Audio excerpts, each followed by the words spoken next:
Em qual intensidade eu devo treinar para otimizar os meus ganhos de hipertrofia ou então emagrecimento, ganhos de força, ganhos de potência, ganhos de resistência muscular localizada? Você sabia que para cada objetivo existe uma intensidade adequada? E vamos começar com o queridinho da turma, hipertrofia muscular. Bom, durante muito tempo pensou que, para otimização dos ganhos de hipertrofia, era mais interessante trabalhar com cargas altas. Uma intensidade a partir de 70% de uma repetição máxima era o sugerido, né? E nós ficaríamos ali entre 1 a 12 repetições máximas. Porém, essa tese não se confirma na literatura e hoje nós desconhecemos uma intensidade ideal para a otimização dos ganhos de hipertrofia muscular.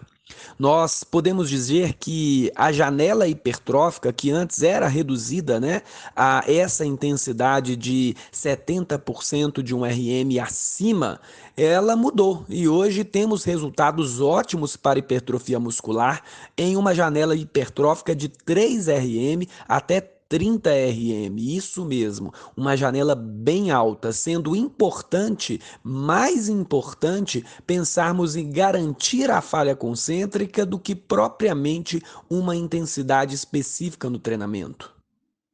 Então, veja bem, você conseguirá excelentes resultados na hipertrofia muscular com 30% de uma repetição máxima. Isso mesmo, a falha concêntrica ela vai chegar em torno de 30 repetições, pessoal. Quanto também conseguiríamos ótimos resultados para hipertrofia muscular com cargas de 80, 85% de uma repetição máxima, baseando em 3 a 12 repetições máximas. Especula-se que, ao trabalharmos com cargas consideradas leves, nós estamos ativando mais as fibras de contração lenta, chamadas fibras tipo 1. Alunos avançados têm maior capacidade de hipertrofiar essas fibras tipo 1. Então, ao trabalhar com cargas leves, otimizamos a hipertrofia de um determinado tipo de fibra muscular. E também ganhamos resistência muscular localizada, nos encontrando com um volume alto, alto número de repetições e grande acidose muscular ao realizar as séries. Já com cargas elevadas, a gente pode dizer aí acima de 65% de um RM, nós recrutaremos as fibras de contração rápida, são denominadas como fibras tipo 2. Elas possuem mais sarcômeros na estrutura das células, o que potencializa uma otimização considerável de hipertrofia muscular. Então, com os exemplos citados acima, você pode perceber que, para hipertrofia muscular, mais importante do que pensarmos em trabalharmos com uma intensidade adequada de 30% ou de 80%, é nós trabalharmos com o princípio da falha concêntrica. Chegando à nossa repetição máxima, nós conseguiremos otimizar os nossos resultados. Contudo, não podemos esquecer de um outro conceito fundamental, que é o VTT, o volume total de trabalho.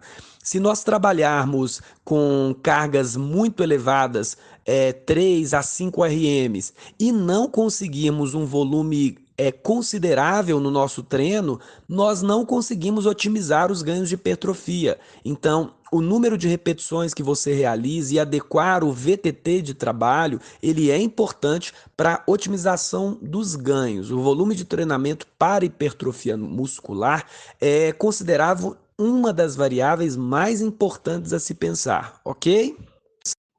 E seguindo esse exemplo que eu acabei de dar para vocês, relacionado a altas cargas, né, e baixo número de repetições, o que acontece se nós trabalharmos com cargas acima de 70% de uma repetição máxima, né? Nós ficaríamos ali em torno de 1 até 10 repetições máximas, supondo que trabalhemos aí com 95% de um RM. Você vai conseguir fazer 2, no máximo 3 repetições, certo? E chegando lá nos 70% de um RM, Podemos conseguir fazer 9, 10. Para quem tem mais resistência muscular localizada, um pouco a mais de número de repetições é considerado. E nesse caso, onde nós temos elevada tensão mecânica, nós ativamos fibras de alto limiar, fibras tipo 2 e adaptação neural também, ligado ao sistema nervoso central. Essas são características de treinamento na musculação para força muscular.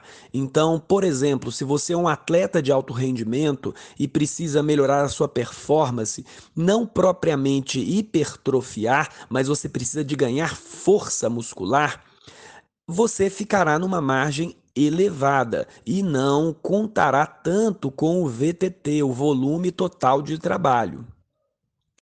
E já que falamos em atletas, uma das variáveis mais importantes a levar em consideração para esse público é a potência muscular, tão necessária em praticamente todos os esportes, né, pessoal?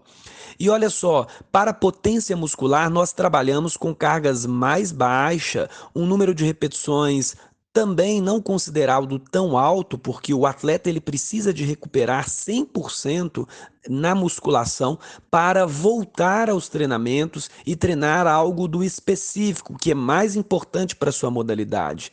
Então, na musculação ficaria assim: cargas moderadas, um número de repetição não tão alto e a ênfase na fase concêntrica explosiva. Explode na concêntrica. Isso é um treino de potência. E falando em resistência muscular localizada, olha só, cargas moderadas de 50 a 70% de um RM, elas permitem um número de repetições entre 10 a 20 repetições. Elas são consideradas ótimas para esse objetivo, tá? As cargas baixas também, a gente considera aí cargas abaixo de 50% de uma repetição máxima. Vão resultar acima de 20 repetições, ok? Elas também são ótimas para o desenvolvimento da resistência muscular e elas repercutem respostas favoráveis, né? Respostas metabólicas favoráveis para esses objetivos, ok? Considerando uma grande acidose muscular, como já foi dito. E entrando na variável emagrecimento, que é algo buscado pela grande maioria das pessoas, a redução do percentual de gordura, pessoal, é para nós otimizarmos ela no salão de musculação, mais importante, como na hipertrofia, do que pensar uma intensidade adequada, ou 50% de um RM, ou 90% de um RM, é garantir o número de repetições máximas, falha concêntrica. Então, se você está fazendo musculação para emagrecer, garanta a intensidade máxima. Chega em falha concêntrica, tá bom? E algo que vocês devem levar em consideração, que independente do objetivo, para uma adequada progressão na intensidade das cargas, ajustes constantes devem ser realizados com base em testes ou no desempenho durante o próprio treinamento. O que nós queremos dizer é que se você almeja, por exemplo, ativar as fibras de contração lenta, as fibras tipo 1, e baseia o seu treino para chegar à falha concêntrica com 10 quilos, por exemplo, a 20 repetições máximas e você não consegue, o que você vai fazer? Você vai aumentar a carga para atingir a falha concêntrica no número de repetições que você planejou no seu ciclo de treinamento. O mesmo se dá quando nós planejamos, por exemplo, trabalhar com cargas mais altas, entre 8 a 12 repetições, com o objetivo de recrutamento de fibras de contração rápida, as fibras tipo 2, e de repente a nossa carga de trabalho, vamos supor, 20 quilos, você consegue fazer 17, 18 repetições. É necessário o ajuste de carga, aumenta-se a carga e chegue à falha concêntrica, baseando aí no número de repetições que você planejou naquele momento, ok? Para alunos experientes em treinamento de força, na musculação, esse ajuste de carga durante toda a sessão de treinamento é fundamental para que nós consigamos ter constância em progressão de resultados, porque ao longo do treinamento, seu corpo vai criando adaptações e você vai ficar mais forte. Então, é preciso sempre frisar essa importância do ajuste de carga, tá bom? Nada de colocar uma porcentagem no início do ciclo e ficar com ela ao longo de toda a periodização, não.